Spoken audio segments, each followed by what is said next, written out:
बिहार विधानसभा के 4 सीटों पर उपचुनाव है। हम बात करेंगे बेलागंज विधानसभा सीट की कि आखिर वहां से कौन जीत रहा है, किसका पलड़ा भारी है। देखिए, एक बार फिर से आपको बता दें, आरजेडी से विश्वनाथ यादव चुनावी मैदान में हैं। सुरेंद्र यादव के बेटे हैं। वह सुरेंद्र यादव जो जहानाबाद से इस बार सांसद बन गए हैं और बेलागंज सीट से विधायक थे, तो सीट खाली होने के कारण वहां पर उपचुनाव हो रहा है। और जेडीयू से मनोरमा देवी है, रॉकी यादव उनके बेटे हैं।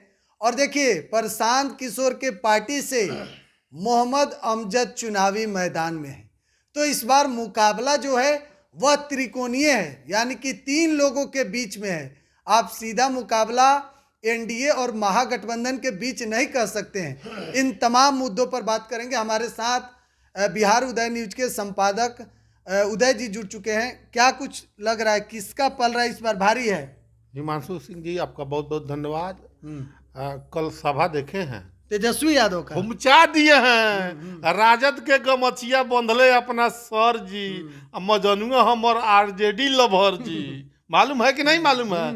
अरे एक बार जब गमछा बांध के मन झुकता जाता है तेजस्वी यादव, तो किसी का चलता है जी? नहीं चलता है।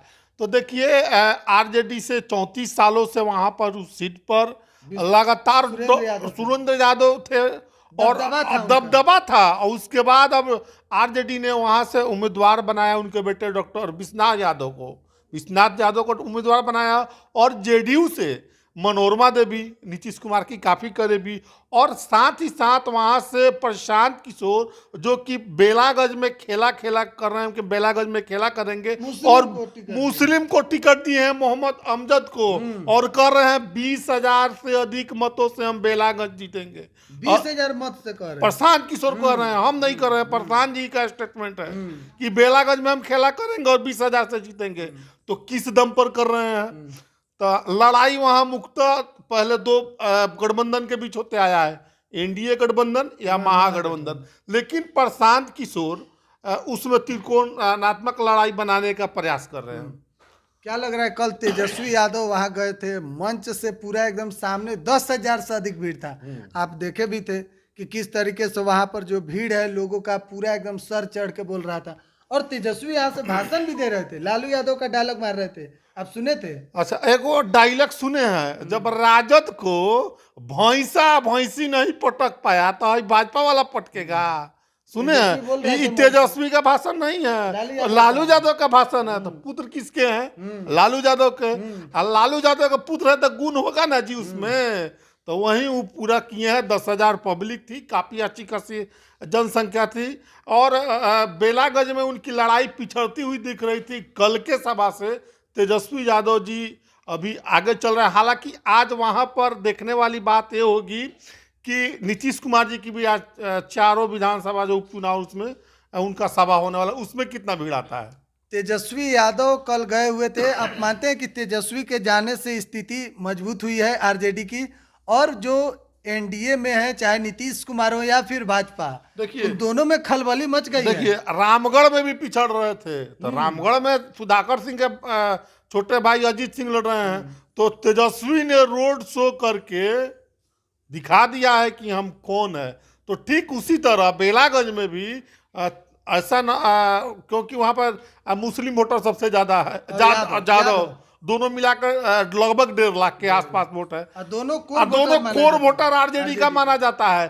तो उसी कोर वोटर में सेंधमारी करने का प्रयास प्रशांत किशोर कर रहे हैं। हालांकि जो नीतीश कुमार जी का जो वोट है, वोट बैंक पिछड़ा, अति पिछड़ा, बनिया, ब्राह्मण, भूमियार, कोयरी, कुशवाहा जो है, वो नीतीश कुमार जी का वोट माना जाता है मुख्य रूप से।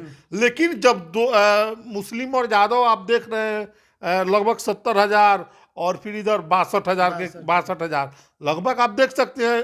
कोर वोटर के अनुसार लड़ाई में तो आरजेडी आगे है। इसीलिए विश्वनाथ यादव पिछले 34 साल से जीते आ रहे थे। हाँ एकदम, क्योंकि वहाँ मुस्लिम और यादव का वोट ज्यादा है और दोनों आरजेडी का कोर वोटर। उसी कोर वोटर में तो आपको बार बार करें कि प्रशांत किशोर वहां पर नजर प्रशांत किशोर का है, कोर वोटर पर आरजेडी के। और हालांकि इधर देखते हुए कि प्रशांत किशोर जो पार्टी जन सुराज है उसमें मुस्लिम वोटरों की तादाद बढ़ी है और वहां से उम्मीदवार मोहम्मद अमजद को दिया है ना, तो मुस्लिम समुदाय जो मुसलमान समुदाय है जातिगत वोट करेगा तो कुछ वोट कर सकता है। एक और बात, मुकेश सहनी को भी तो साथ लेकर घुमा रहे हैं। हाँ, तेजस्वी जी घुमा रहे हैं मुकेश सहनी जी, तो पिछड़ा अति पिछड़ा का जो भी वोट बैंक है हो सकता है मुकेश सहनी के नाम पर जो निशांत का जो वोट है 2024 में मिला भी है, साबित भी किया है लोकसभा में। तो हो सकता है उनको वोट तेजस्वी यादव को प्लस पॉइंट के रूप में मिल जाए। अगर एक बात बताइए कि वहाँ पर टोटल जातिगत आपके पास आंकड़ा है कितना, वहाँ पर कौन एक एक चीज आपको बहुत ही बारीकी से समझाएंगे। बेलागंज का जातीय समीकरण कर रहा है, ज्यादा वोटर 70,000 है, अनुसूचित जाति 50,000, ब्राह्मण 5,000, प्रशांत किशोर ब्राह्मण, अच्छा भूमिहार 20,000, वो भी मान लीजिए प्रशांत किशोर, अच्छा राजपूत समुदाय भाजपा, अच्छा बनिया कोयरी और दांगी या बनिया जो कि बनिया 10,000 और आपको 10,000 25,000 कोयरी और दांगी है, साथ ही साथ अति पिछड़ा 10,000 और अन्य पिछड़ी जाति 20,000, मुस्लिम वोट 62,000 और कुल वोट जानते हैं वहाँ 2,87,000।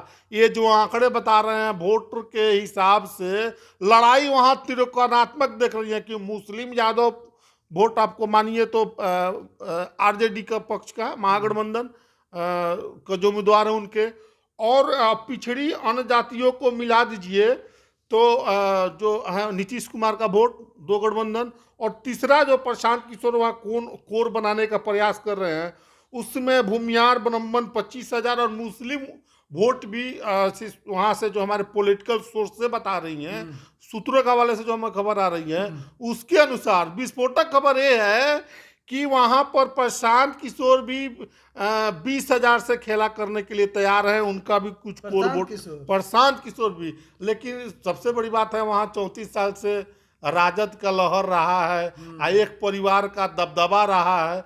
किस तरह मैनेज होगा तो आने वाला वक्त 13 तारीख को जब वोट होगा फिर उसके बाद गिनती होगा तो आपको मालूम चल जाएगा। अच्छा, मोहम्मद अहमद को टिकट दिया है प्रशांत किशोर मुस्लिम वोट को अपने तरफ खींचने के लिए, तो इधर आरजेडी भी तो खेला कर दी कि हेना साहब और ओसामा साहब को आरजेडी में ज्वाइन करा ली। मुस्लिम के सबसे बड़े वो लोग कहा जाता है कि उनके तरफ उनके आने से मुस्लिम वोट देखिए नाराजगी खत्म हुई है। मुस्लिम वोट अगर बात कर रहे हैं तो मुस्लिम वोट में हेना साहब अभी प्रचार करने गई है, नहीं गई है। ओसामा साहब गए प्रचार करने, नहीं गए हैं।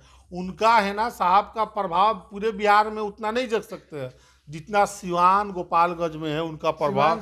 छपरा आसपास में जो उनके सटे 2-3 जिला है उसमें उनका प्रभाव ज़्यादा दिखता है, और उसमें वो जीतने की स्थिति में लगातार उन साहबुद्दीन और वो खेला करते रहे हैं। लेकिन अभी तक बिहार लेवल पर नेता हैं, साहबुद्दीन जी ओसामा जी नेता हैं, लेकिन ओसामा साहब और हेना साहब, लेकिन बिहार लेवल पर उनके जुड़ने से क्या फ़ायदा होगा तो आने वाला वक्त बताएगा। बहुत बहुत धन्यवाद। बहुत बहुत धन्यवाद।